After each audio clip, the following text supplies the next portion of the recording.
Hello everybody, just waiting for the stream to start.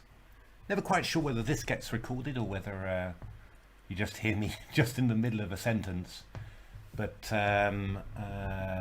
we should be connecting pretty soon, I think. Things are starting to go green, so I think we're starting now.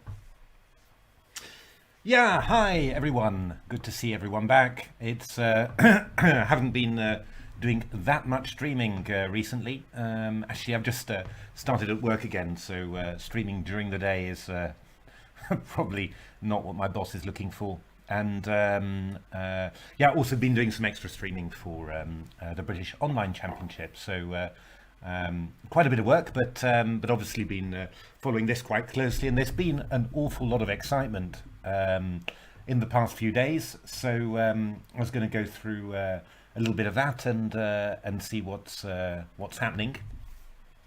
So just have a quick look at what the schedule looked like. There we are. Let's get has my Firefox disappeared there? The cheek of it. So window capture, Firefox. Where's Firefox? Never there when you want it. Right, well, we'll just do it a different way, and we'll have a look through here. So what has been going on in the past couple of days? Well, of course, we had that extraordinary run of consecutive wins. I think it was 7 pairs in the end that were just winning there. And let me just make that a little bit smaller like that. And then afterwards, yeah, simply unfortunately the wins kind of dried up. That's how it goes. We had some pretty interesting games at times, but it didn't really. None of the games really managed to catch fire. So my Grunfelds here, yeah, again, I got caught out. Stockfish and Leela didn't play at all what they'd been playing in my test games. So still some interesting games, but yeah, I mean, always within balance. I chose this line just. Can just show it quickly what it actually was, that one, because you might not remember it anymore, but I chose this line actually because it's a rather old-fashioned line of the Grunfeld, the way to me to play e5 against f3. But funnily enough, I mean, I haven't won many games against Stockfish in my training games, but I did actually beat Stockfish with White in a training game in this way, simply because presumably my hardware was not so strong at the time. It was probably a couple of years back, but in this position gets very, very sharp, and you know, the possibilities to get this bishop trapped with g4 tactics are very sharp. Maybe I prepared it very well. Who knows? But that did actually happen. So I've always had a warm feeling for this one because wow, beating Stockfish in a I don't know, was it a 15-minute, 30-minute game or something? It's yeah, a pretty rare occurrence really. So but it was quite an interesting line, and I thought it was going to be it's definitely not one of the best lines that Black has. Yeah, plenty of risks for the pieces for both sides, so it seemed like quite a good one to do, really. Yeah, games were quite interesting, but you never really felt that the balance had really been disturbed. And yeah, the book exit was quite decent, 0.40, but nothing. It didn't really turn out fantastic. We had these crazy Vienna games, the King's Gambit games that we looked at. Yeah, unfortunately they all petered out as well to an ending somehow fairly quickly, but yeah, very, very interesting. This one I was really disappointed about because I thought that this was going to be a real thriller.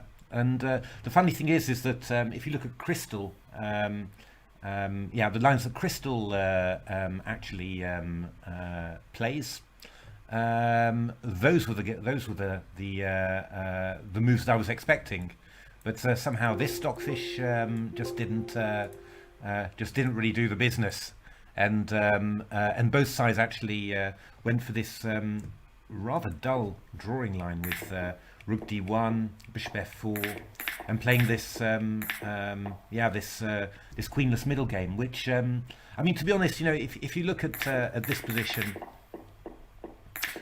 as it stands here, I mean, Black's got very severe dark squared weaknesses. So, keeping the queens on and keeping the king in the center, that seems like a pretty decent idea.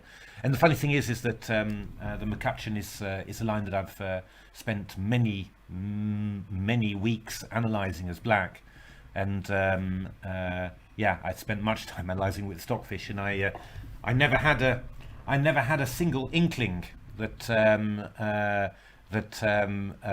Stockfish wouldn't go for the big attack, which it seemed to find incredibly powerful when I was analysing with Stockfish. So yeah, pretty strange, really, a little bit odd there, but okay, I mean, that's how it goes. But yeah, basically we got two pretty similar games there, which was obviously definitely not the idea. We got Jeroen's Ruy Lopez, which was tremendously interesting, and I think that's definitely worth a look there. So let's go through it. I mean, I think the Stockfish game with White was not so interesting, but this game was fantastic. So well worth looking there. Let's have a look. So we've got E4, E5, Knight F3, Knight C6, Bishop B5, A6. I think to any chess player, these are very well known. So C3, D6, H3, Knight A5, Bishop C2, C5. The old main line in the Ruy Lopez, and nowadays not played so much. I mean, when I was professional, the Dutch player Jeroen Piquet was really specialised in these, and played an awful lot of them, but suffered quite a bit still at the top level. And but this line that Jeroen chose was the really old-fashioned one. So Knight C6, D5, and Knight D8, which is basically what what Rubinstein was doing in the good old days. So what do both sides have? Well, I mean, Black's got a decent central configuration there, so reasonable amount of space in the center. But we've got some problems, really. In terms of who can grab space the easiest, then it's kind of White on both sides. White's got G4, and White's also got these moves A4 and B4. So that's in terms of general potential. White's got quite a bit of space, and there's also the point of what to do with this knight on D8, which doesn't have any great squares. So I mean, Rubinstein came up with a beautiful plan, and that was simply to play the knight to E8, and then to play the pawn to G6, pawn to F6, and knight G7, knight F7. Let me just show you that one, because it's. If you haven't seen it, it's well worth seeing once on the board. I mean, it's barely played at all nowadays. So yeah, and this was something that I played as a junior. I actually played this line as Black, and I won one of my most brilliant games as an 11-year-old in this line, with lots of sacrifice on the king's side. A little bit like a King's Indian. I mean, the King's Indian is quite similar in that respect. You have a lot of this manoeuvring behind the lines, and then your position explodes. But what Rubinstein came up with was this idea: knight E8. So let's just make some random moves for White. G6. And then F6, knight G7, and knight F7, and he organised the knights like this. And then the idea is that at a certain moment you play F5, and you've got counterplay, and that's essentially what happened in my game in the Thanet Major, I think, against a guy called J.J. Thompson, who was about 1700, 1800 at the time. And now I've got the game on my blog. It's a great game. But anyway, that was the basic idea. The funny thing is that I had an idea as well, which was quite nice. It's that often in these positions, white plays a4. You go rook b8, and then white plays the move b4. And this harks back to the very famous game Karpov-Ullmann, where Karpov did this strategy, and Ullmann played c4 quite quickly, and then Karpov went bishop e3, and I'm sure you remember it, doubled up rooks on the a file and played bishop a7 at some stage after a takes b5. Bishop a7 is a yeah, it's just, I think every chess player knows that that one. So my idea in actual fact was to keep the pawns on b5 and c5, never to play c4 to avoid that stuff. And I actually played it against Nigel Short in a simul when I was about 12, I think, and held him to a draw. Was actually slightly better, I think, and he was so impressed by the concept that he decided to play it against John Nunn in one of the an elite tournament, I think 87, Aura, maybe 87, and unfortunately got completely killed. So so that was my not so good contribution to his tournament. But it's a decent system. But yeah, somehow, yeah, I don't know. I mean, white always seems to have some good chances to play. I mean, eventually, what I think what white does is takes on b5. Oops, I'm sorry. Rook b8, b4. Let's say knight g7.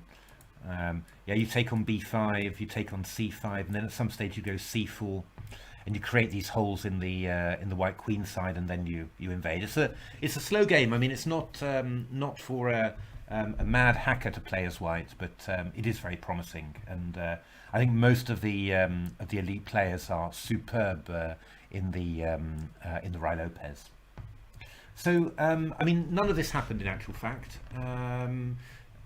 Because Stockfish went for a different plan, which is knight b7, which is not silly. The idea is to play c4 and then to play knight to c5, which explains Leela's next move, which is b3.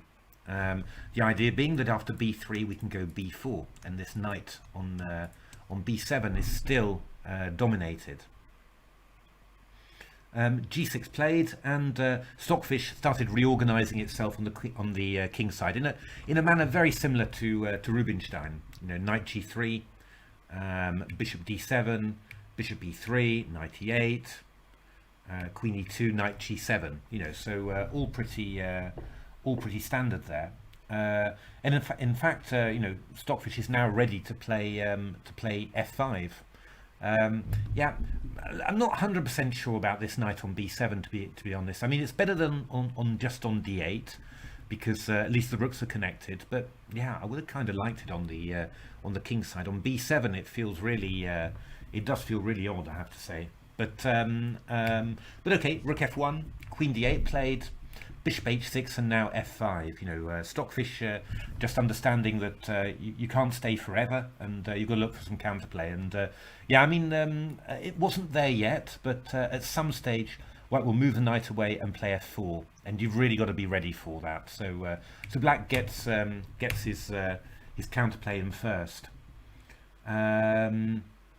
Yeah, I mean, this black structure is potentially powerful, but it's not really there yet. I mean, after rook e1, I mean, you've got to watch out continually for knight takes e5 threats, and well, moves like e4, for example, could be met very easily by I'm just looking at the correct way to do the sacrifice. There's quite a few, you know. I mean, takes knight e4, and then queen e4, and I'm hitting e7, oops, and h7 here. So yeah, I mean, it's a potentially a powerful pawn structure here, but for the moment it's really very porous, and anything that that black does, you've got to watch out for piece sacrifices. So king h8 played, just yeah, general consolidating move. King h2, rook b8. Yeah, that's not really understandable remotely. I don't know what that move's doing.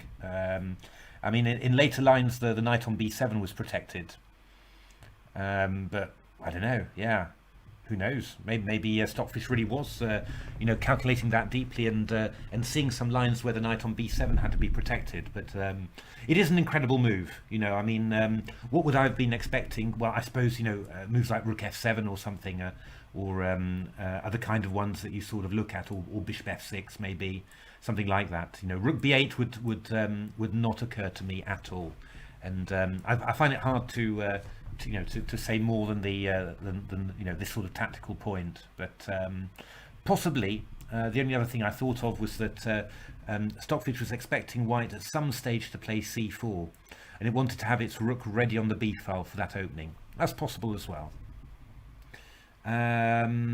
So okay, White played knight d2. I mean, the key thing is that obviously Stockfish has organized itself so that all of these sacrifices are not actually achieving very much. So actually, if White wants to do something now, needs some sort of pawn breaks. And so Leela went in for this very interesting idea of just playing for f4.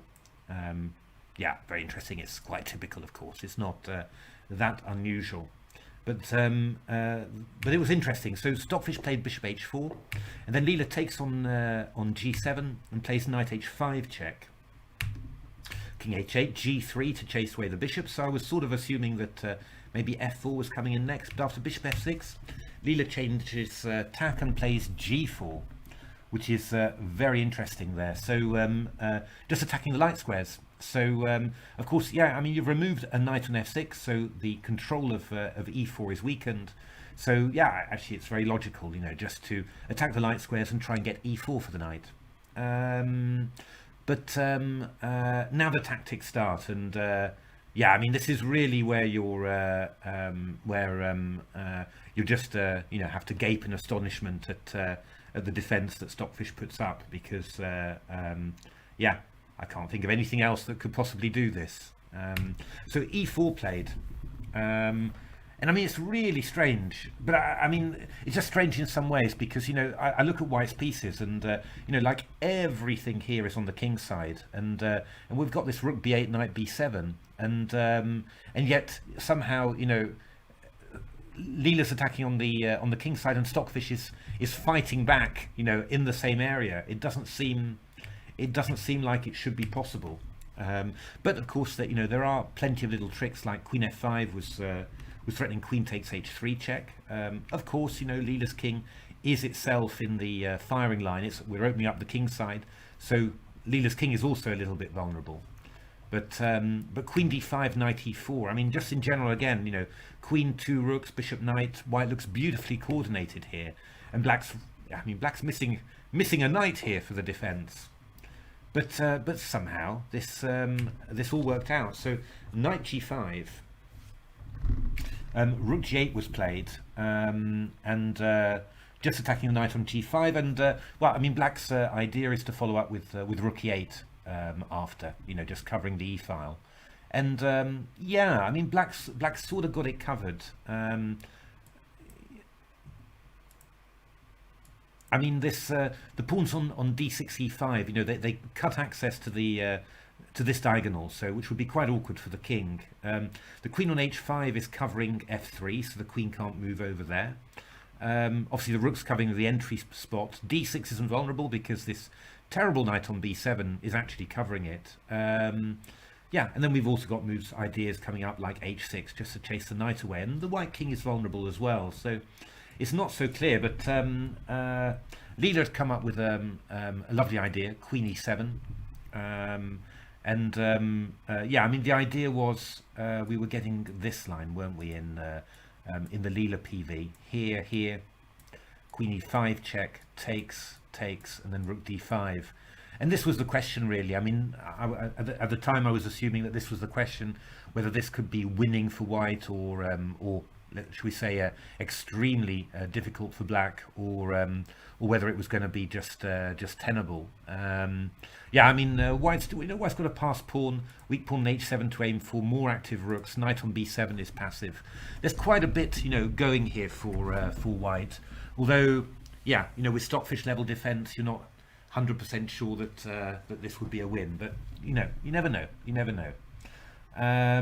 But Black played this move Rook G7, which I mean, actually it looks like it's you're sort of saying, oh my goodness, has White blundered here, because Rook's defending the bishop on D7, and the knight on G5 is hanging. But yeah, both engines had foreseen the following line, Rook G1, which, to be honest, is a quite extraordinary move. It's just really quite amazing. And yeah, if Rook E7, then Rook takes E7.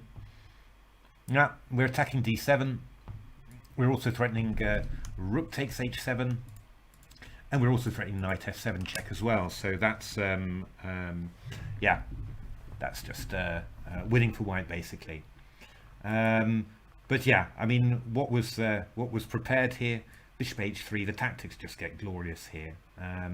Queen takes G7 check. King takes, Knight takes check. The king has to retreat, and then Rook G5. And Leela was originally looking at Queen H6 here, and then was planning Rook E7. And essentially, the big Black problem here is that here these pieces, they really end up being a problem, which is kind of thematic. You can't play Knight D8 because of Rook E8 check. If this Rook moves, then we win a Knight, and we've got two Rook and 2 pieces for the Queen. That's pretty good. And yeah, and the Queen is going to find it hard to move, because Queen F6. We've got Rook takes H7. So yeah, I mean, this looked this looked very strong. But Stockfish was already a very long time before was talking about this line, and yeah, I mean, I think it's not just a calculation to see this, of course, although it's impressive. But the move itself is not horrifically difficult to see once once you're within range. But it's more the judgment, really, because I was really thinking, but this looks very bad. Surely, I mean, we've got the knight on B7. The rook can't move very easily because Rook E7 comes in. Knight D8 allows Rook E8. So, White's going to get the knight into G5, pawn F4. Surely this is going to be a very unpleasant ending for Black. But of course, typical Stockfish. I mean, it just holds it, in incredibly efficient fashion. Finds a rook and pawn ending that's drawn, and then just holds it, and that's basically it. I mean, Leela carried on for ages here, but there's never any chance that White's going to win this. But it's just this, obviously the whole calculation sequence, but then just being able to look ahead and penetrate so deeply into the position that you see that that this ending is drawn. Yeah, just very impressive, superhuman. You've got to say, and that really is superhuman chess. I mean, to make all such judgments, and so many of them in a game. That's what engines can do, and that's what we can't do. So I thought that was a lovely game. I mean, I really thought that was a very interesting game, and yeah, always nice to see engines, from 2020 playing openings from the 1920s, and making such a great fight of it. I mean, strange enough, Stockfish didn't really do very much in its own game as White there, so quite surprised, because I've seen Stockfish playing good games on the White side of the Lopez, but just didn't really grab hold of it at all. Fiddling around on the Queen side, and yeah, and Leela held it pretty comfortably. I mean, again, there was some very interesting points in that game, but it was all in terms of evaluation and everything. It wasn't, yeah, not so much was happening there. Then, yeah, I mean, already when you think, I can't believe we're already on game 88. It's just feels like yesterday that the Sufi started. But we had a Tromposki, which unfortunately didn't work out brilliantly in terms of game interest, I have to say. Yeah, again, one of those strange things. Can I even show that actually? Because yeah, Bishop E6, and then castles. wait a minute, I think I need the other game just to show you that properly. So let's just do that one. So I need the game when Crystal was thinking. Bishop e6. Castles. I can't show this to you, but it's yeah, I mean, Queen a4 was definitely played by my engines in my test games, but d takes c5, and we were getting a lot of these structures: d takes c5, bishop c5, and yeah, these were turning out to be really quite promising for black. I got a lot of wins with black in this line, so I was thinking that yeah, you know, Leela's evaluation was probably not fantastic in this line. But yeah, in actual fact, in the game, both engines ended up playing this very solid way of defending. I'm not sure about c takes d4, to be honest. But it's f3, f5, and then at some stage f4. It was this game he played f takes c4, but basically kept it really tight, really solid, and black. Yeah, black got absolutely nowhere. So presumably my book exit, I should have given d takes c5, and I think we would have had quite a nice fight probably. But yeah, just because my engines were pretty much doing it all the time, I thought, well, you know, let's give them a little bit more freedom to choose what they want to do. But not that, it wasn't to be. So so those two games were, yeah, not really that great, in all fairness. We got some King's Gambits. I think the this one, this Leela one was quite fun. No idea what was going on there, but yeah, it ended up in a draw. And then the Leela, the one with Leela as black, was pretty.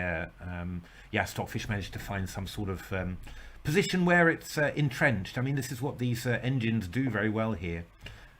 We just get to a position like this, where white's a pawn down, can't do anything active, but thoroughly entrenched on you know, on squares. This knight can't be moved, supported by a rook, which won't be able to be moved either. And then you just sort of sit and wait, and yeah, you know, just very hard to break through something like this.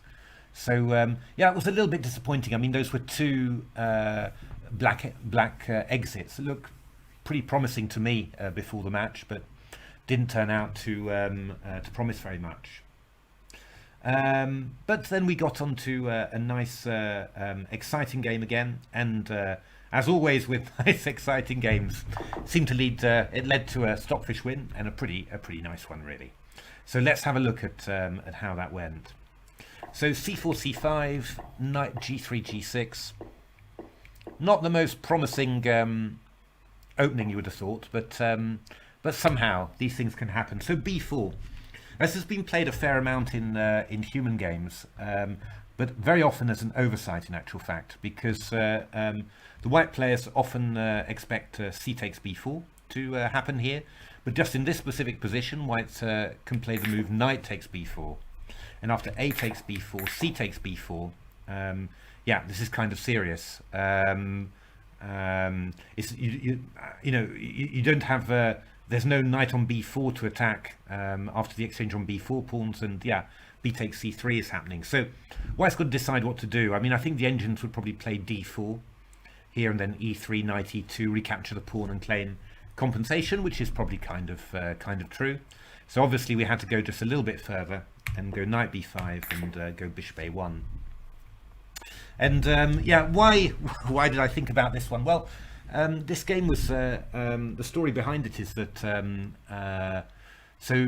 my colleague, my friend GM Julian Hodgson, no longer an active player, but active whilst I was professional, and yeah, one of the most talented players ever to come out of England, which is saying quite something when you consider we've had Mickey and Nigel Short as well. But so he was playing a tournament in Groningen, and he was doing appallingly. I think he was on 1.5 out of 8, and he'd been having a horrific time. So he'd rather overindulged the night before the last game, and he came to the board rather the worse for wear.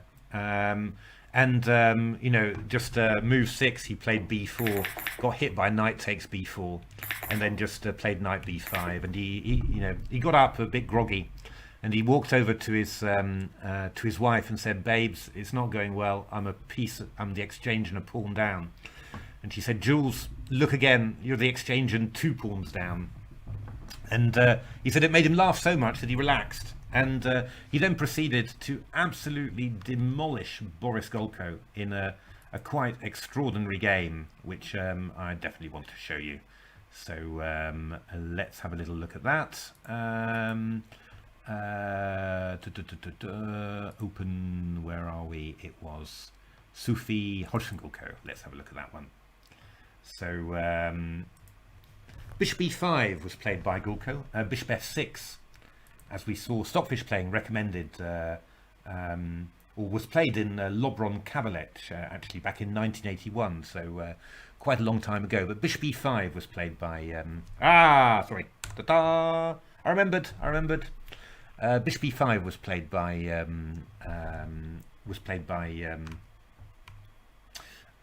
Boris Golko.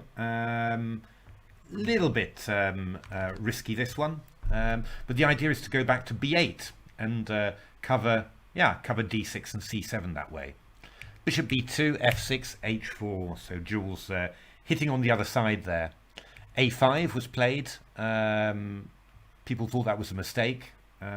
This is pre-computer analysis, so I wouldn't take it too seriously. h5, g takes h5, rook takes h5, queen e7, knight g5, in we go. Yeah, I mean, Jules was a quite astonishing attacking player. You just cannot imagine how the attacks that he played. And he was totally in his element here. c5, king f8, knight bd6, lovely. Rook takes d6 from Golko, and now d4, blasting open the centre. Look at this, no development for black. Position completely shattered, and the dark square bishops just coming through here. Queen d4, g4 coming in. I like that one very much. We're going g5, rook h5 coming over. Yeah, I think queen g4, there's just a win of a piece, isn't there? Takes, and bishop and rook g5 check here. So king g8 and then g5, g takes f6 was played. Lovely. And yeah, I'm guessing queen g2. We've just got fe. That probably just wins, doesn't it? And black resigned. So that was the you know, that was kind of how I got to know the game. And obviously, you know, Jules actually has told the story. I've been present. He's told the story many times. It's one of his favourite stories about his chess career. So that was the basis and the reason for playing it. And well, yeah, I mean, I played quite a few practice games with it, and I saw that Leela was kind of struggling as white in this position. Stockfish was making some draws. Both Stockfish and Komodo were, I guess, kind of doing, I think, a better job than Leela in general. But okay, you know, this was quite an old version of Leela, a lot less powerful hardware, and Leela was playing, yeah, dangerous stuff at any rate. So it seemed worthwhile. You know, it's just as a good test. Probably, you know, an opening more for Stockfish than for Leela, but unclear enough to you know, not to be you know, unfair or anything like that. That's the basic idea. And yeah, it led to a really gorgeous game. So knight f3, bishop f6, knight d6 check, king f8, c5. I think this is also quite dangerous. But I think in my test games with Stockfish playing white, I think Stockfish was playing d5 quite quickly. Not immediately, but quite quickly. Actually, I got some games there that I could show you, because it's quite yeah, I think I do actually. Game list. We've got some, we had a draw, we had a win. Let's have a look. Was it this one I was thinking about? No, it was another one, I think. Let me just game window, game list. How about this one? Yeah, this was the one. So Leela played bishop f6 in that game, knight d6 check, d4, c5, slightly different line. a4 from Leela, so Leela just pushing those queenside pawns, and then d5 from Stockfish. f6, e4, b6 undermining the knight. We've seen all this, knight c8, queen c8, and then c6, which is a great little move. So the idea is if d takes c6 rather, we'll go knight d4, and we're going to get our knight into e6. I mean, it's pretty. I really do love this. I really love these games. So e5, and then Stockfish took on e5 here, takes, and f4, which is blasting the whole thing open. Fe, a3. So Leela just pushing the pawn and also taking away b2 from the bishop. That's the nice point. Bishop h3, pinning the pawn on d7 to the queen on c8. Queen c7, d6. D takes e7 coming in. Queen c5 check, queen e7. All looks fine so far, but queen d4. So it's not the bishop can't get to the diagonal, but the queen can. Rook f8, rook f8 takes. Bishop g5, and amazingly this seems to be basically pretty even. e6, knight f6, e5. It's all happening. Knight d5, e7, queen f3 check, h4, b2, e6, knight f6, ed. We've got two passed pawns on the 7th rank. Queens, king h2, queen b2, trying to exchange off. e8, knight, that's the one. Rook e8, bishop f6 check, queen f6, and queen. I was really hoping for e8 knight again, to be honest, but it wasn't to be. a2, queen d7, and the game was drawn by repetition. So you understand why I thought, well, God, having a game like that is definitely worth it. And the one that we got with Leela was pretty good, really. So castles, bishop, king g7. Bishop b2, a4, and then g4. This was a favourite plan of Leela's all the time, just trying to really open up the long diagonal with g5. But yeah, I mean, it's hard to pinpoint why. But with every move that Stockfish was playing, I think the thing is that, you're looking at White's position, you're thinking that every move that White plays is really improving its position a lot. I mean, the knights are coming into play, the pawns are coming into play, it's really happening. But somehow, playing moves f6, h6, rook h7, it's the black evaluation that's going forward. White's bringing all the pieces into play, and black's just making these piddly little moves, and the evaluation is increasing. In some ways, it's complete. You just can't understand it at all. But yeah, I mean, black is setting up an incredibly strong defense, and presumably the white attack, although it looks incredibly powerful, isn't quite as powerful as all that. But yeah, I mein, all that black's doing, it looks so slow. I mean, even after you go b6 and I go bc dc, you're not getting out at all. It's just looks like white should have so much time to attack. But yeah, these great moves: rook h7, bishop a1, king f8. I mean, White's played f4, g4, h4, knight f3 to e4, and black's gone f6, h6, rook h7, king f8 to g7 to f8, and rook a6 and b6. And I mean, how? Why does this make any sense? It's really really incredible. It's I mean, but what else but Stockfish could do this? I don't know. It's so queen b1, b3. I mean, from a human point of view, you're thinking, whoa, tricked you, because this queen is on the diagonal. I was attacking the pawn on b4, and then if you move away, I've got something like knight g5. I mean, fantastic stuff. But no. You just you're just sitting and waiting, and that's enough.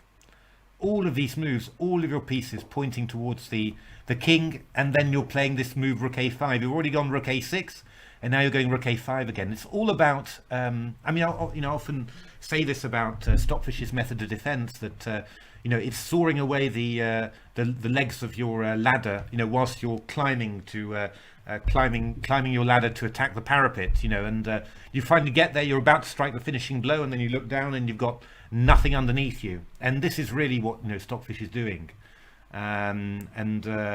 Yeah, but it is amazing to see it in practice. I mean, it's happened, this sort of thing, never this fantastic, but I mean, I've had many games like this, training games, where I've thought, but come on, I was doing something. Then you look at the engine eval, and Stockfish was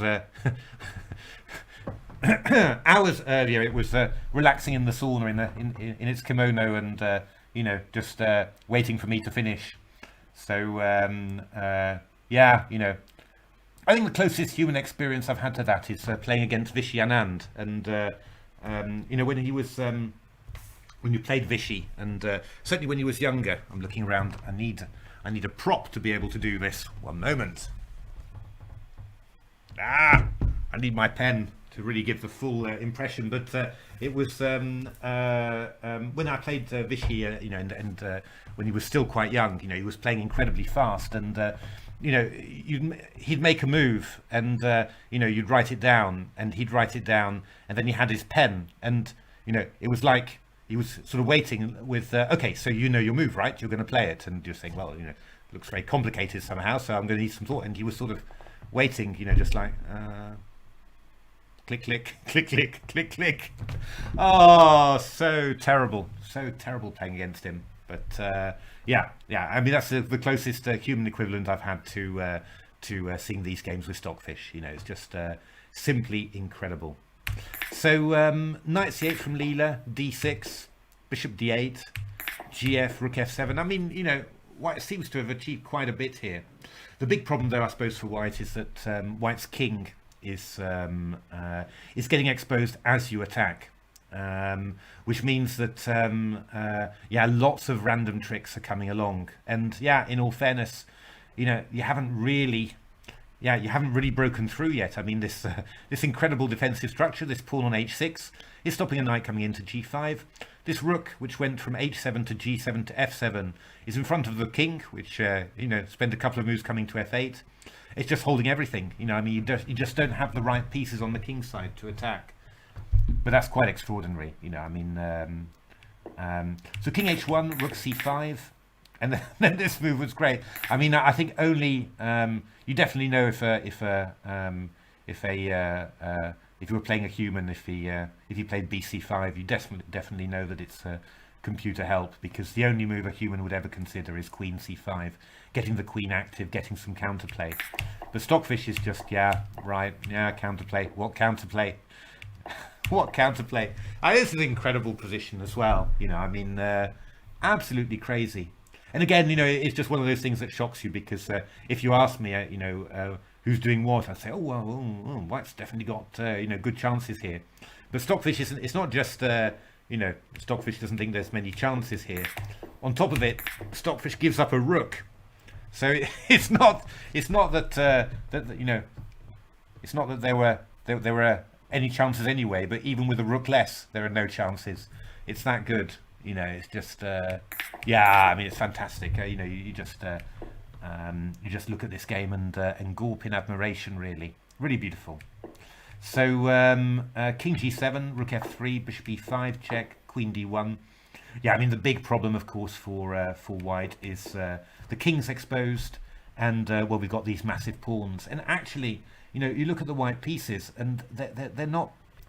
I mean, I've got queen, rook, and 2 bishops worth of firepower, and I can't even get close to the black king. Which has still got a stupid knight on g8. I mean, incredible, really incredible. So rook f5 played, and then Stockfish had its opportunity to display somewhat slowly its ability to deliver mate.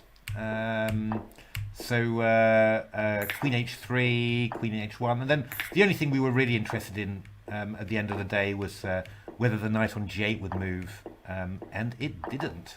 It stayed on g8 all the whole game. So from a point of view of records, we've got, we've got a pawn on d7 and a knight on g8 that stayed on their original position the whole game. The pawn isn't a record. That's 223 moves, amazingly enough, that a pawn stayed on its original square. And for the knight, I think it was 84 moves. This doesn't actually beat it, but this might stand a chance, as Napfa pointed out, that it might stand a chance of being the black win, the longest black win with an unmoved piece, or maybe with unmoved two pieces. Must stand a chance of being some sort of record. But I mean, just a wonderful game, really, and you just tip your hat in admiration. And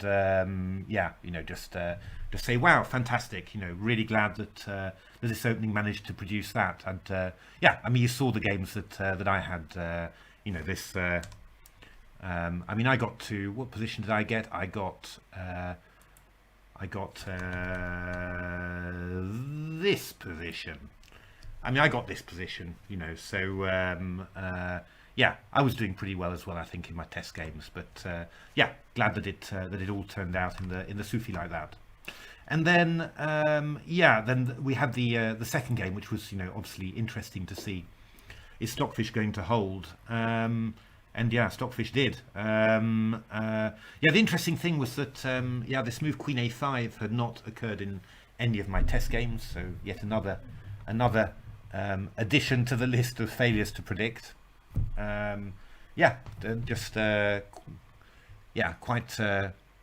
Quite dispiriting at times. Just shows, I think, that it's not worth from a bookmaking point of view, it's not worth trying to base things on, well, I'm pretty sure that the engine will do this, so I'll put this, I'll use this opening, because practice has demonstrated that predicting what the engine is going to play is nigh on impossible. So I think maybe you need to concentrate almost exclusively on good book exits, and you might try a couple of experiments maybe, but it shouldn't be any more than that, because it's just you just cannot predict what they're going to do. But the game was very interesting.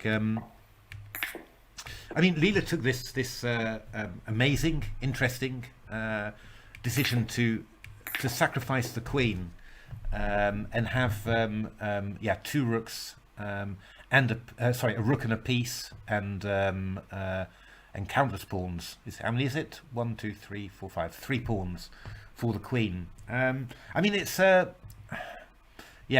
in some ways, I do understand the decision. In some ways, it's an incredibly sensible decision. You look at the previous game and you see all of the problems on the dark squares, the attacks, the black position completely hemmed in, and you understand then why this is in a way, I'd say quite a good human decision, you could say, in a way. Because it gets rid of all of that, resolves a lot of the position, and of course black still has massive queenside pawns. If white doesn't find some sort of good plan, then a5, a4, a3 is just huge. So from that point of view, it's it's a sort of you could call it a very sensible human decision. What's not so good about it, though, is and I think any human player would then have had very grave worries about doing it, is black's development, which is really really quite poor, and giving white a position where white's ahead in development, and a queen, especially with Stockfish, Stockfish's queen handling is always one of the most extraordinary things it does. Was always going to be. It always looked like it might be a problem, but I have to say that I think any human player would have lost this, within 20 moves to Leela. So I think it's only Stockfish that really managed to come up with a plan, and some of the moves, some of the moves are quite mystifying. This is all normal. This I can imagine, but and this sacrifice too. You have to get at black on the dark squares, and this is the only way you're going to be able to do it. Just this move, we're sort of thinking, huh, what on earth is that about? And I still find it a little bit difficult to really place. Have to try and find out, have to try and work out why that is. But I'm not quite sure why you're putting h4 in. I mean, you're giving your king a bit of an escape square, but why do you need to do it now? Really, is always the question. Why now? Why not later? I mean, I don't know whether Stockfish was seeing lines where the king tries to escape and then you just start attacking like this. Could be, could be that this was just always a useful move. But I don't think you'd find any human just playing it like that. E5, A4, and then this is where all the Stockfish magic starts, because I mean, how do you?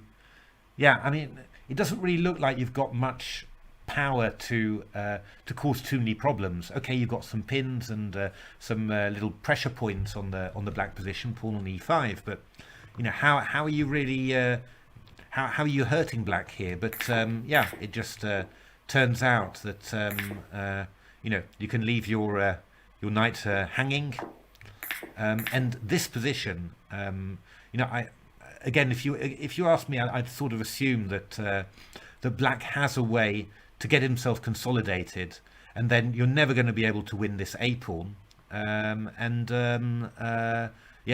then eventually black will just win. I mean, I was expecting something like for black, king f7, knight f7 to e7, and then just win.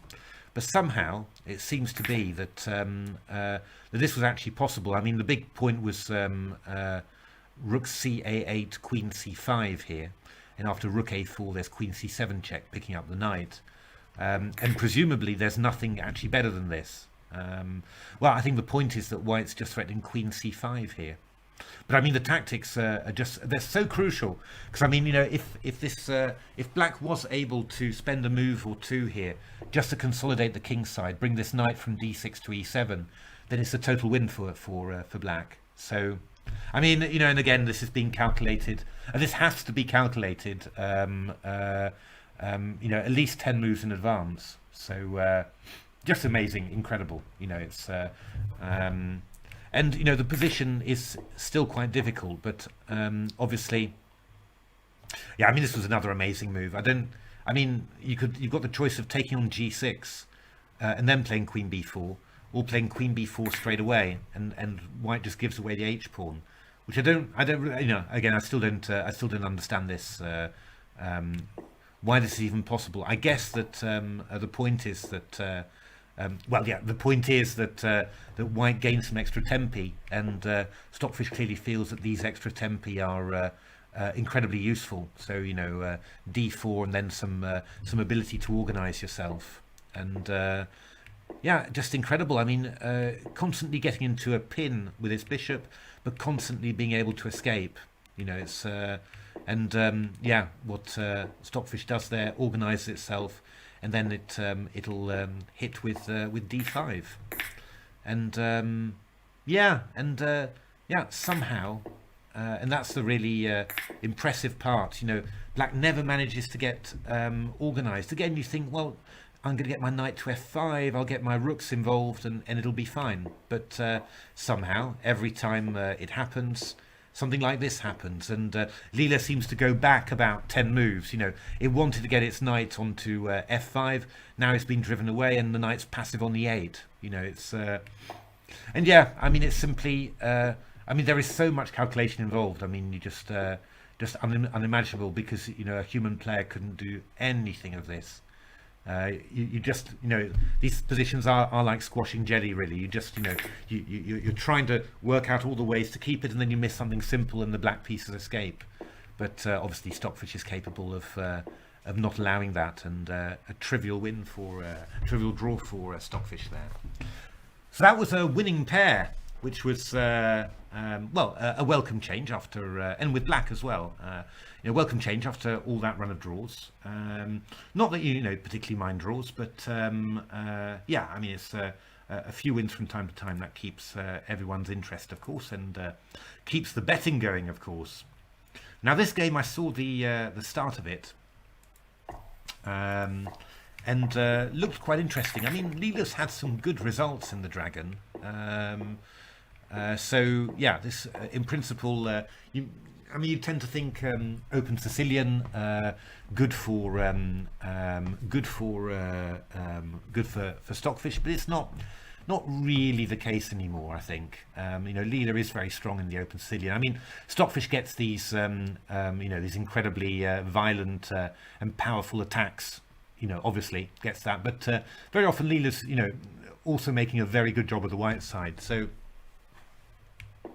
But this was a good Sufi choice, I mean, playing a6, it's just a little bit, it's a bit slow for black, really, this a6 move. I mean, normally black will play something like bishop d7, and after bishop b3, you might take on d4 and go b5 in one move, and then a5 in one move, whereas here you're going a6, and then you're going b5, and then you'll go a5 after, and you're just going to end up tempi down on normal lines, and that's perfect, for the Sufi. Just give the black players a standard position with a challenge, and see what happens. So this is how it went, and to be honest, this looked like a pretty nice position for Leela. This is the sort of position you could imagine Leela doing very well in. I mean, the tactics, there aren't many tactics at all. I mean, not that Leela's weaker tactics. Leela is 3600 elo. I would gladly be as weak as Leela in tactics, but obviously, I mean, just the way that it, that it thinks. I mean, it is more vulnerable to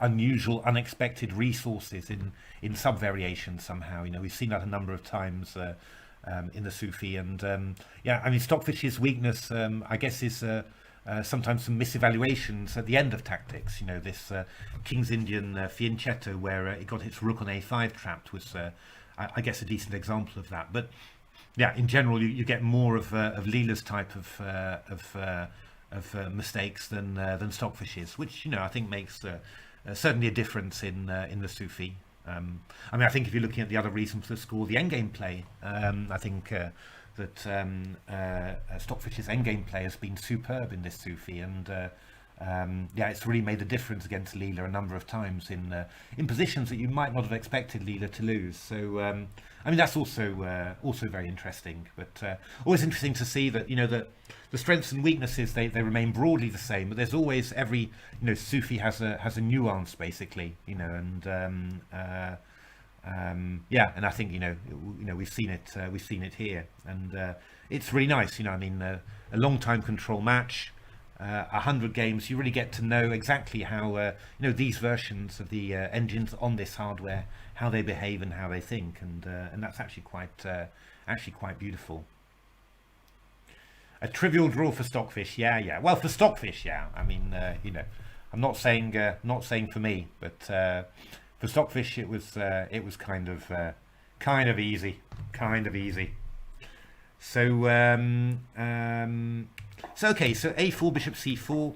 But this one looked, this is a sort of position where you could imagine Leela just setting up the control, and not giving Stockfish any chances. And got his pawn on h6 there, in there, g4, stopping the bishop coming to f5, and we just sort of line up, bishop on d3, blocking the c file.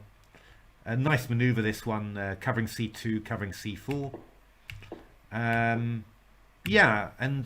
mean, in general, well, I mean, you look at the evaluations, 1.48, 1.83, both white and black feel that that white's incredibly comfortable here. Yeah, and here, interestingly enough, things went a little bit wrong.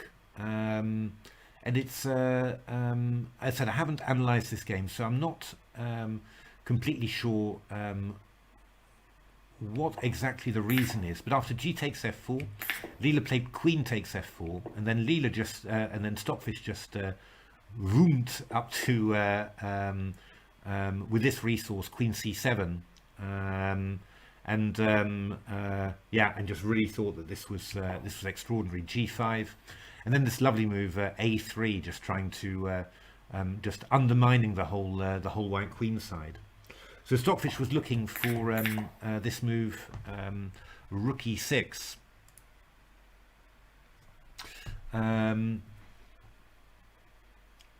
which I imagine is simply ensuring that the queen stays on d4, because I mean, this f4 pawn is doomed. You don't need to capture it straight away. And yeah, I mean, actually, with the queen on d4, then white is just threatening g5 and then queen g7 mate. I think that's the kind of the way that it worked, really, because you know, if you look at Leela's move after queen takes f4, then oh, sorry, I'm messed up the board there. If queen takes f4, then white's no longer threatening these g5 and queen g7, so the whole attacking momentum gets lost there. Whereas you know, this pawn is doomed. You don't need to take it back. You just need to find another square for the rook, and well, you know, e6 is a pretty good one. And then after e6, you're still going to threaten g5, and you know, looking great. And then at some later stage, you can play queen f4. So I guess really that I mean, I just think that, you know, if you look at Leela's PV, Leela's just thinking, well, you know, queen f4, black's completely tied up. I just go back to d4, and then I'll go g5. You know, same idea. You know, absolutely good. Can't nothing wrong with that. But yeah,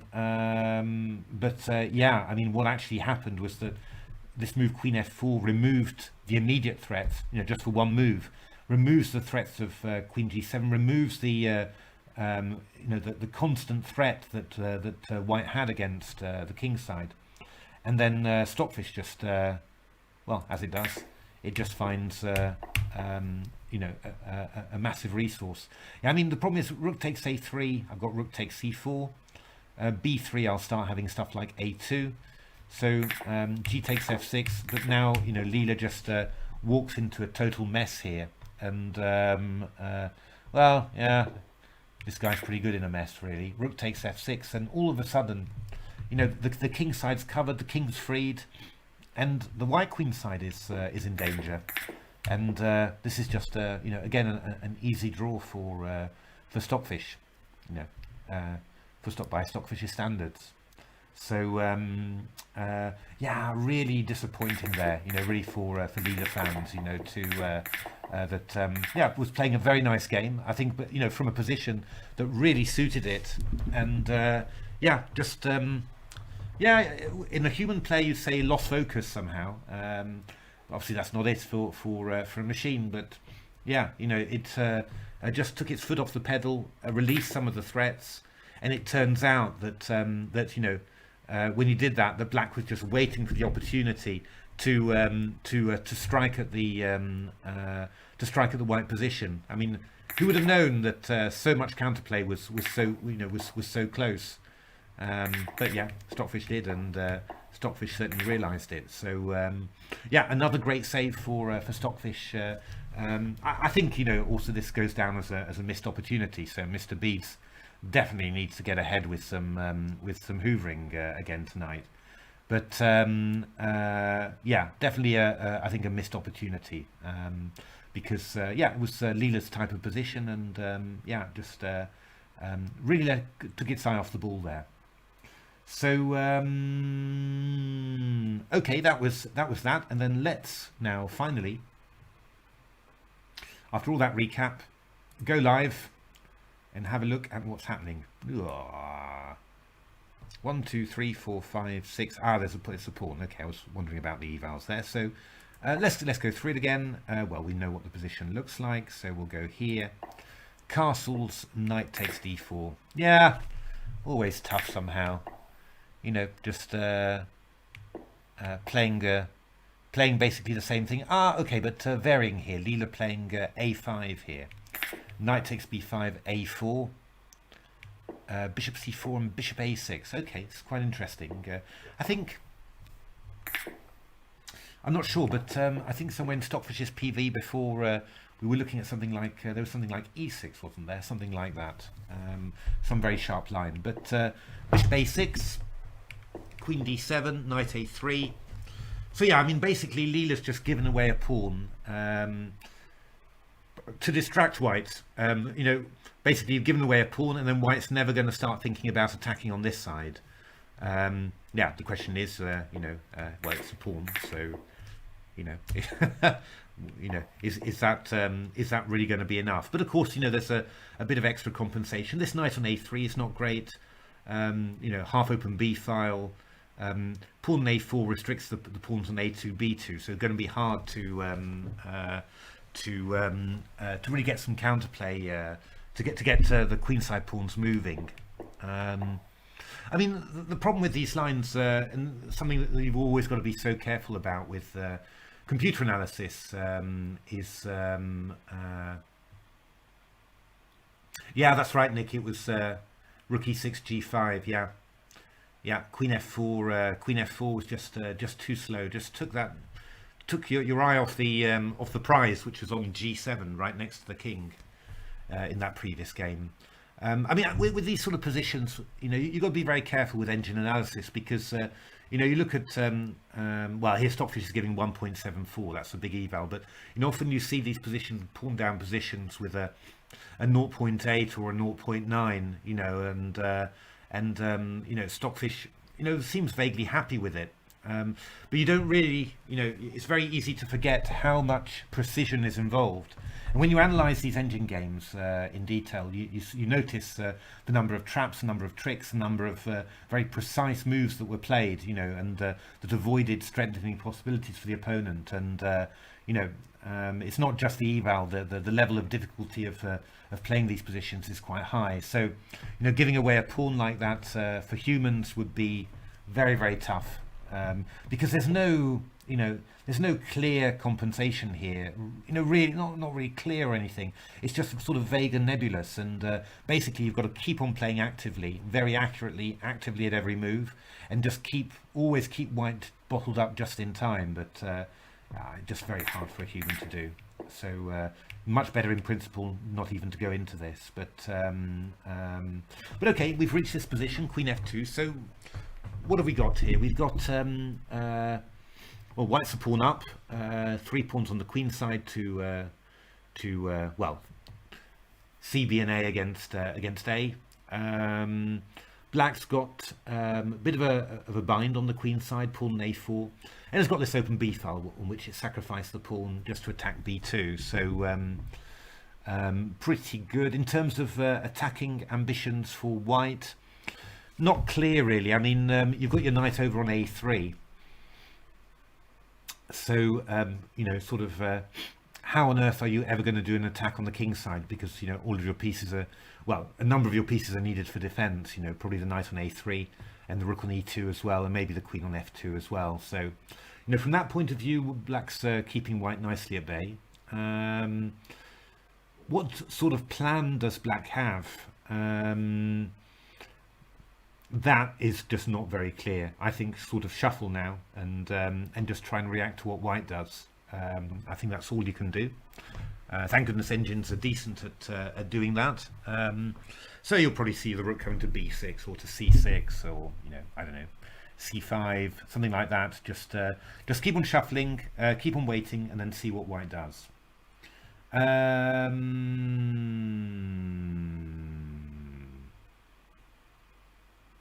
So what is white going to do? Well, I mean, one natural thing here would be just to try and expand on the king side, and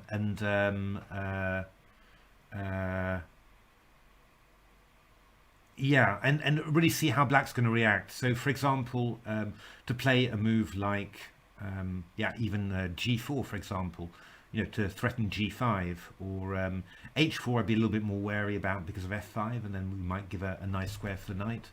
But h3, for example, would also be a decent move, g4. And what you're trying to claim basically is, okay, you know, black's just going to be sitting around doing not so much.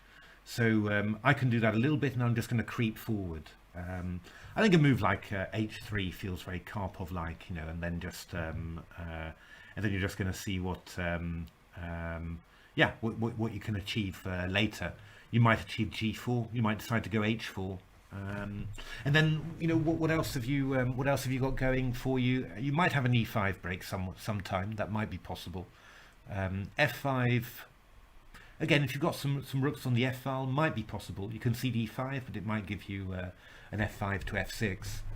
But this is not going to be it's not going to be a super simple one for Stockfish to put away, just because black's active, white's pieces are defending comfortably, but not much use in terms of doing something positive. So yeah, you're going to have to be attentive and wait for a mistake from Leela, I think, to make more progress.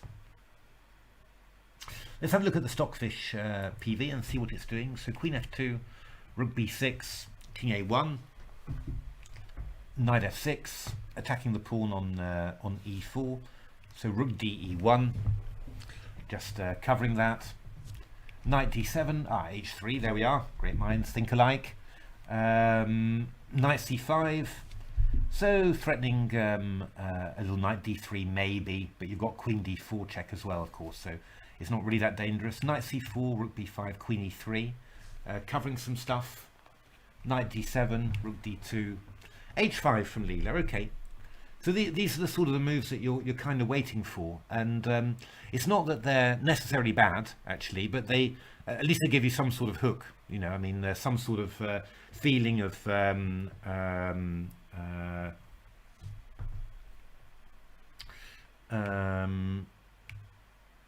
that you can make some progress with this. So Rook e2, that's quite solid.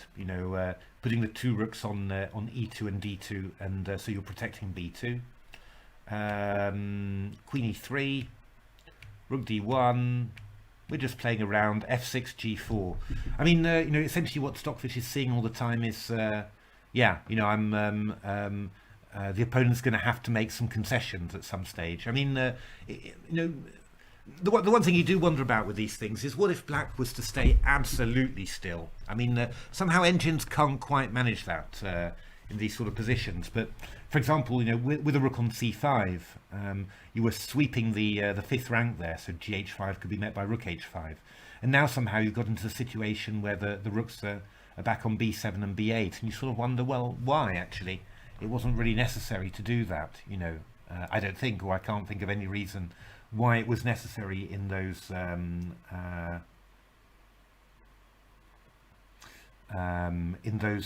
sort of positions. So e5, Queen f2. Yeah, I mean, we sort of see stuff happening here. So, well, white's pawn structure here has got less good, but on the other hand, we've got some weaknesses to attack and some extra squares for the white pieces. So yeah, here Leela is sort of getting one of its static structures and hoping to be able to play around with a knight, and Stockfish is hoping, well, I've got some extra squares for my pieces, maybe I can do something. And yeah, hard to say whether the position from here to here has improved significantly for white, but there are definitely more targets in the position, so that's quite interesting. Let's have a look at what Leela's saying here. So Rook b6, King a1, Rook d2, Queen e3. So Leela's just sort of playing around, a little bit cautious with the king there. h5, doing it better there. You see, with the rook on c5, just sweeping across the fifth rank. g5 and e5. So expecting, again, this is quite similar to this sort of stuff. It's happened in the same way, but white creating a weakness, but at the same time, squares are being opened up for the black knight. Queens being exchanged, and then we get this sort of ending. Past b pawn. Who knows? This actually looks quite. Pardon me. This actually looks quite good for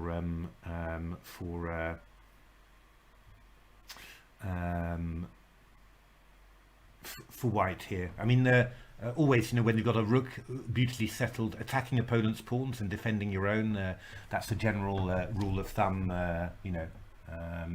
General rule of thumb that this is quite nice. Yeah, as Nick Pellinger, I think this is definitely going to be a time trouble one. I mean, actually, I'm a bit surprised at how sort of positive all the lines are. I was expecting much more shuffling in the lines, but I think it's going to be a time scramble one, which well, on current Sufi form is not going to be is not going to be in Leela's advantage, but we'll see. We'll see. It's I suppose it depends how complicated the position is. I mean, the Dutch that it lost the Dutch classical, that incredible bishop f6 and then queen g5 and sacrifices on the h file. There were a lot of pieces on there and danger to the king. I think that this is unlikely to be that complicated. So I would have thought that Leela would cope just fine with anything that's coming in this game, even if they get short of time. But could well be. So funny that with all that hardware, all that speed, it all comes down to flagging in the end. It's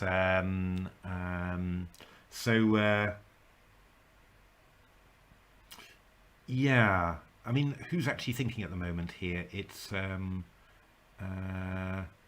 Stockfish for oh yeah, Leela's gone king g8 just to get out of those, and yeah, Stockfish is thinking at the moment. Has this PV changed at all? Probably has.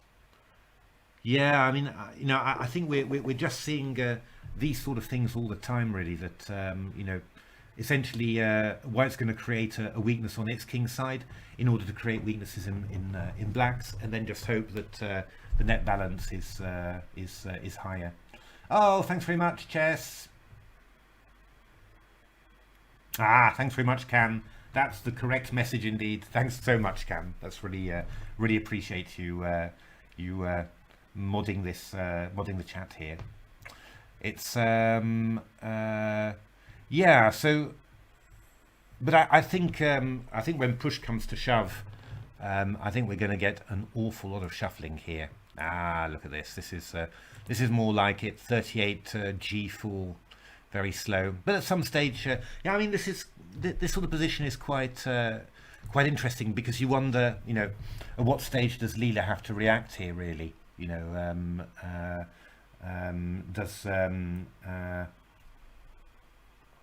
is it when White goes G4, or can you allow G5? I mean, I would assume that you can't just allow White to play G4 to G5 in this position. I think if White gets in G4 to G5, then the next steps are very easy, H4 to H5, and then all of a sudden, you know, I mean, if we're getting files open, you know, then it doesn't matter that the White knight on A3 is stuck over here. With an H file open, we can mate Black with Queen and Rook simply. So I think that's what Black's got to try and avoid. You've got to try and avoid giving White some open files that White can really work with. Or if a file gets opened, then the file needs to be blocked by a knight or something like that, as we've seen in these PVs before. So I would expect that after G4, that the Black would react, you know, well, in the way that Black's reacting here, you know, with H6, maybe Rook F1, G5, for example, you know, because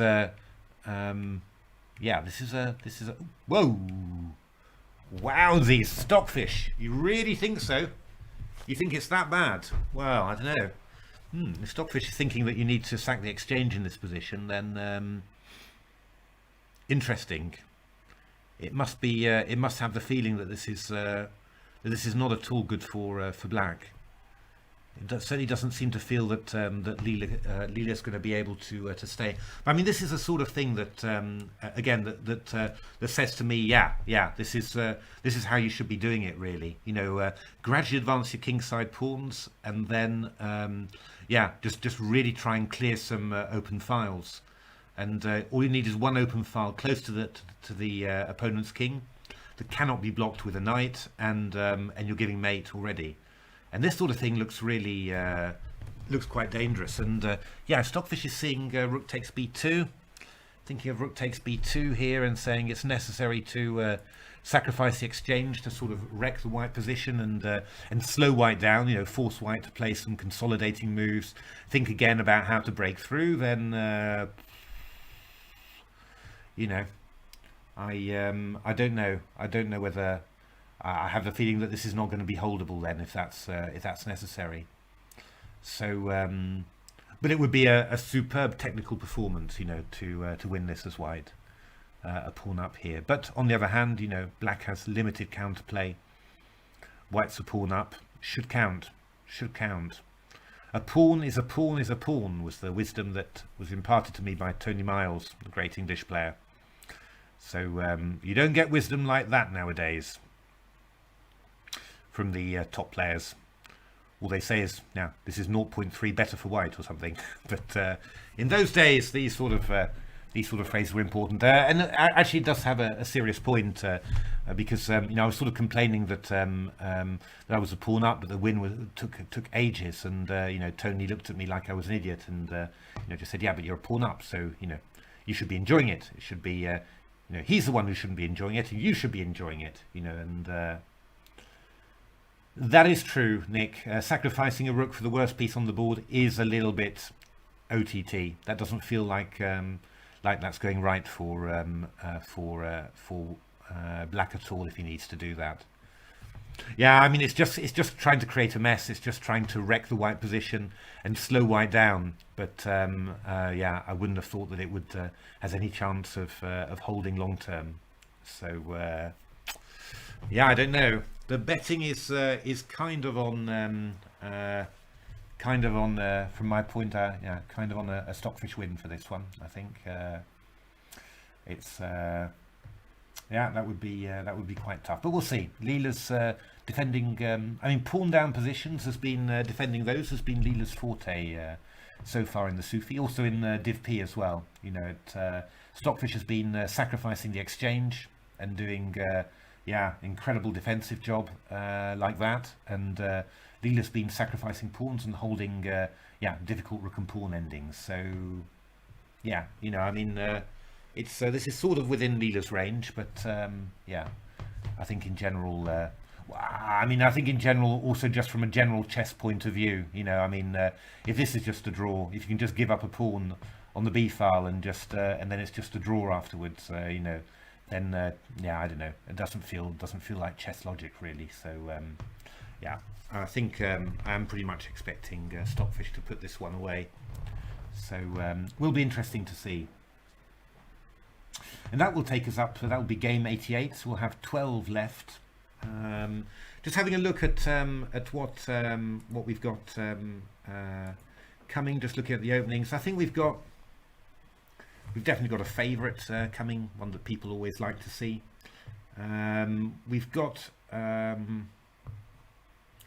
I think we've still got another 2 or 3 where you'd say yeah, you know, quite significant chances of 1.5 half. There's other ones where you know, before the tournament I thought yeah, you know, this is a pretty good chance, but yeah, now with the experience of that behind me, there's you know, a few where I think yeah, I probably wouldn't have with this experience I probably wouldn't have chosen that opening, but there's still you know, still looking at it and thinking there's a number there that are looking quite tasty for unbalanced play. So yeah, I think we'll definitely there'll definitely be some I think this will be a win. I think there'll definitely be some more other wins before the end of the Sufi. So yeah, you know, it's yeah, going to be good. But yeah, I mean, also games that Leela could win, right? I mean, it's not just Stockfish, but yeah, I think there's going to be some good stuff coming up, and who knows, maybe one of the quieter exits will burst into flames. All the same, it's quite yeah, it's we'll see how that all goes. Yeah, I mean, yeah, in some ways, yeah, I mean, we had those 7 consecutive decisive game pairs. I mean, it's great, and you know, it's I'm really happy about it.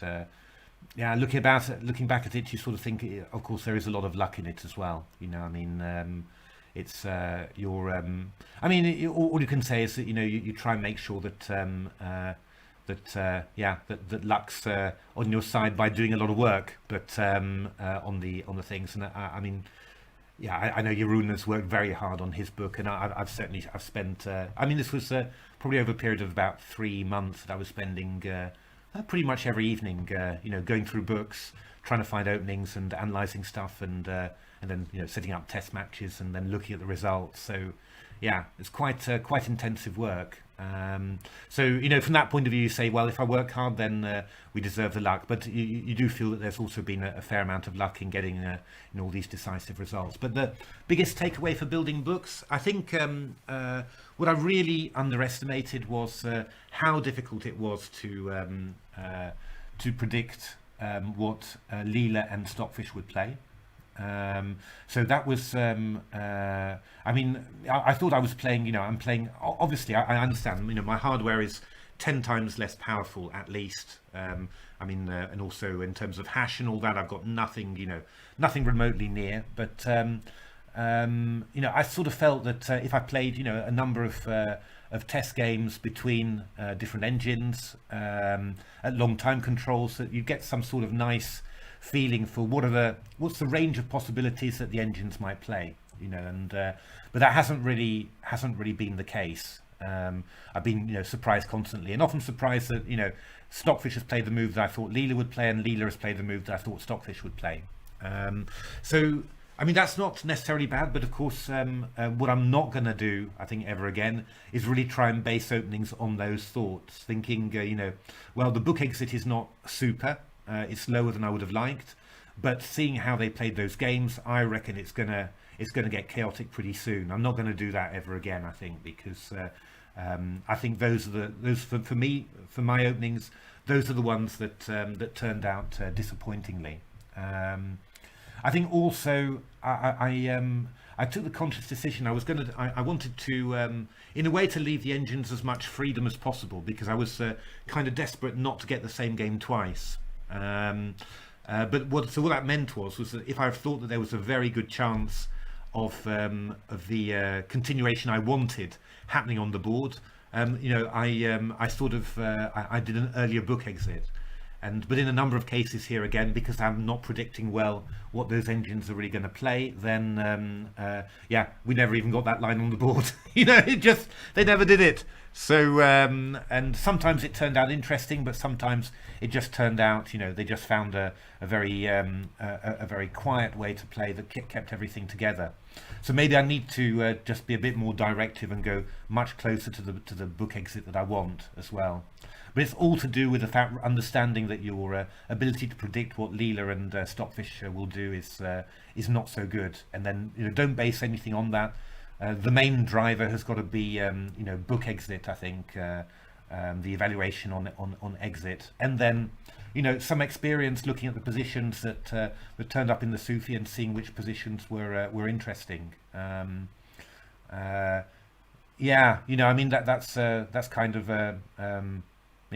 kind of the big takeaways, I think, really. And I'm going to have a look to see whether I can do a little bit more testing in terms of you don't just test the main move that Leela says it wants to play, but maybe test another couple in different games and then see how that goes. But yeah, I mean, this is all manual work and all of that, and at some stage, it's just got to be a bit of a feeling of this could be really interesting and all of that. But I mean, the other big problem is it does feel like squashing jelly, really, because you get a 0.4 book exit, and then you look at the games and you think they're a little bit solid, really, and then you go you add an extra move or an extra little mistake to the book, and all of a sudden it's 0.8, and they're both crushing each other, and that's the big problem about it. So many interesting lines that you'd love to share, but you just know that both engines will see it straight away, and it'll be a double kill, and not really that interesting. I mean, some double kills could be interesting, but a lot of just not really worth it. So and of course, you notice as well, I think Well, I mean, I should know this. I mean, I've watched quite a few Sufis by now, but certainly when you're responsible for the book, you notice how people are doing their best to be involved and to be interested. But yeah, I mean, there are certain types of positions that all the experienced chatters really see very very quickly. Oh, this is just going to be a draw, or this is going to be a shuffle. So yeah, I mean that's also you've got to try and avoid those sort of things. But I think at the end of the day, there's always some big element of luck in there because yeah, I mean it's so difficult to predict. I mean, of course, well, you're not only predicting with less hardware. I mean, I run for a lot of these evaluations. I run the Chessify cloud, which is well, that's the 1 billion nodes per second Stockfish. So I'm definitely getting the nodes, but the only version that was on there when I was doing the Sufi anyway, the Sufi was Stockfish 13 NNUE. So apparently you can also get classical as well if you want. But so yeah, I mean you're really out of date in terms of that, and yeah, I think that definitely makes a difference. You're definitely seeing different moves, and yeah, so that's quite a little bit difficult. And then on my laptop, I can go for recent nets, and I mean, I was always updating all the dev versions continually and running new tests on that. But still, I mean, the differences between the hardware and then also the versions that you're testing, and what actually is in the Sufi, yeah, that also makes it very difficult to guess. Yeah, no, ECO. To be honest, I didn't. The only thing that we really did with Jeroen was we basically, we were going to produce, I think, something like. Well, I was going to produce, I think, was it 13 E4 openings and 12 1D4 and other, and he was going to do the opposite. So 12 E4 and 13 1D4 and other. So we didn't really look at the ECO spread, or I certainly didn't for my. So yeah. Maybe going to try that. Obviously, you want as much variety as possible, really. And I was quite happy. Well, I was quite happy to include stuff like the hedgehog or stuff like that. Although, yeah, the game that the Stockfish won was fun in the end, but it was quite. Yeah, it was a bit of a long shuffle for quite a while. But yeah, I was quite happy to include those. But yeah, again, these English positions. There aren't that many that are super sharp like this, yeah, this Julian Hodgson game, this crazy game was the exception, of course. But yeah, I mean, I'm certainly. I think I might try and include another hedgehog another time. I've got quite a few of those different positions, and it looks interesting. It's just yeah. Again, that was a very interesting example because in my games, then I actually tried it with different Stockfish versions, and you just saw that a version 2 weeks earlier was attacking with G4, G5, and H4, and you thought, wow. God, this is going to be great. And then, a version 2 weeks later was playing some really solid plan with B3 on the queen side and knight C2 and just very calm and all that. And yeah, you really thought I never quite expected that you'd see such clear differences between minor versions. Really, I mean, it's just a couple of weeks difference. Of course, it can also be small sample size, that if you tested 10 games, they'd end up the same. But my sort of feeling from it was, that this could vary quite a bit. But yeah, I mean, I think we'll have a look at. I've got quite a few ideas anyway. I'm going to have a look through all the openings, have a look at the eventual evals that came up and the evals that we had, just to see whether there are any differences. Certainly cut out openings that that I know now are going to be dull. Not try and predict what Leela and Stockfish are going to do too often.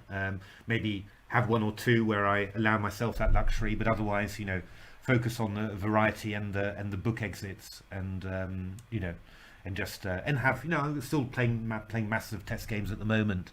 Just to try it, but just try and do that.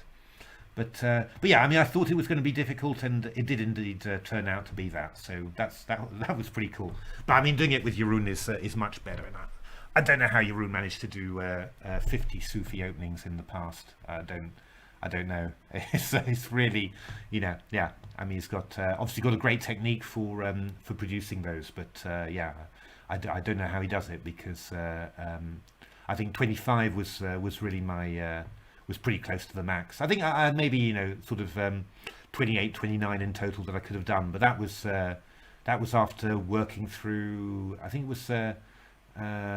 was about 590 different positions, that I worked through before whittling them down to this. Now, I would like to try and get some more classic games in there, so I'll have a look. That might be quite nice. Some important classic games from the past, classic openings, but yeah, those are always a bit tricky.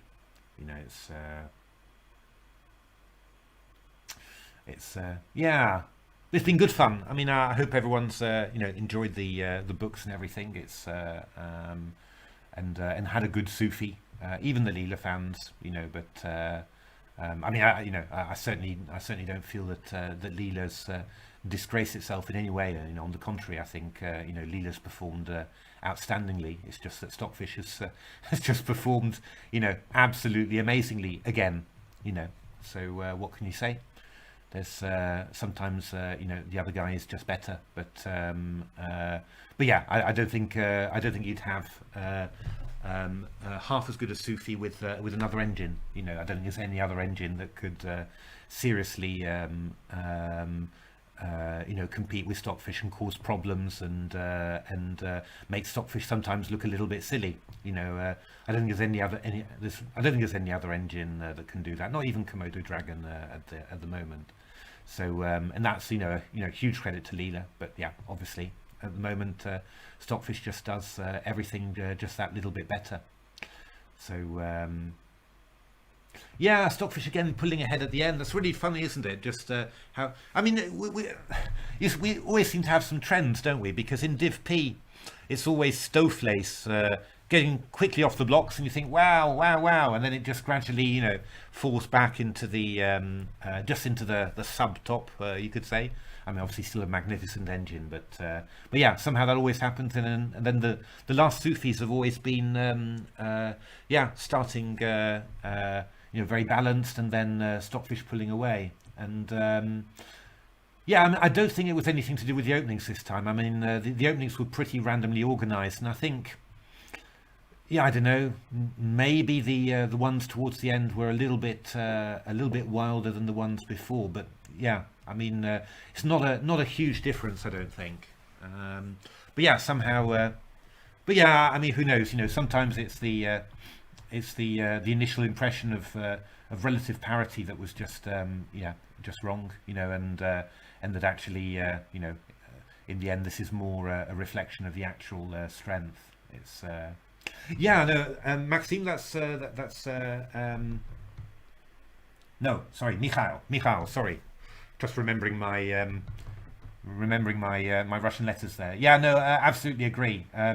I think defense has been really interesting this Sufi, and Stockfish has sacrificed many exchanges for active play, and Leela's been going for the pawn down rook endings, or pawn down difficult to hold endings, but holding them, and fortresses. So it's been very big contrast in defense, and certainly it feels weird because you're used to the old Stockfish Classical, which would just set up a static position and then hold a defense for years and years, and somehow Leela feels like it's taken over that role a little bit. The Czech Minonis, Leela was the one just closing stuff and then just waiting, whereas Stockfish was playing b5, sacking pawns, and going for active counterplay. So yeah, I mean, it's that's been a very interesting part of it. I think there's a lot to learn just from a chess point of view from that.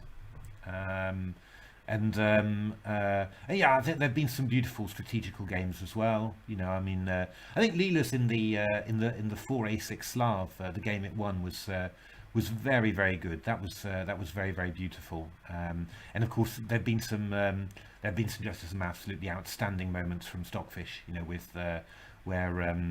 stuff that you just wouldn't believe really has taken place. I mean, the Czech Benoni ending, the first Czech Benoni that Stockfish won, where these knights are going, you know, e8, d8, f7, g5, all that sort of stuff. It's absolutely incredible, you know, really amazing. And that's definitely, you know, there's some episodes like that in this Sufi that you really think are fantastic. So yeah, you know, I really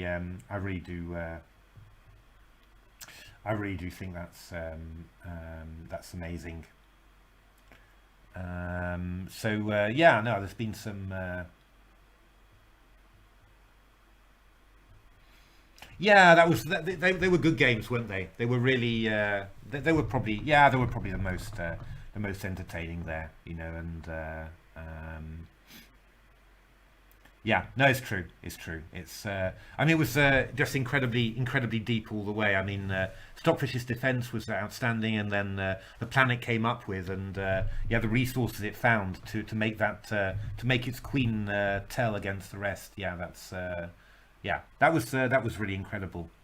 But I mean, that's, yeah, I mean, this Stockfish's use of the queen has always been absolutely superb, you know. And I think, you know, at some stage, you know, the engines were managing to, well, thinking mostly of Leela in actual fact, were able to make that queen passive and remove one of those threats. But now you're seeing it again. Just the Stockfish queen gets loose, and all of a sudden it's, you know, it's chaos all over the board. It's and actually, yeah, actually in the Silicon Road, I've got one of those amazing games with Stockfish in there, where you know, it's just you know, Leela's done amazingly to get to some sort of rook and piece versus queen position, but yeah, structure's a little bit loose, king's a little bit loose, and then, you know, Stockfish's use of the queen with, you know, always checks on both sides and everything. Incredible, amazing. Yeah, game 86. That was really cool. That was really cool. Game 86, 85, 86. Yeah, no, I'm very happy. I'm very happy with that one. It's really happy with that game. I thought it was going to be good, but yeah, you just yeah, certainly the longer the Sufi goes, and you notice that the things you think are good don't always turn out that way, then you know, I was a little bit nervous about it. But no, it was that was a cool line. It was a cool line. It's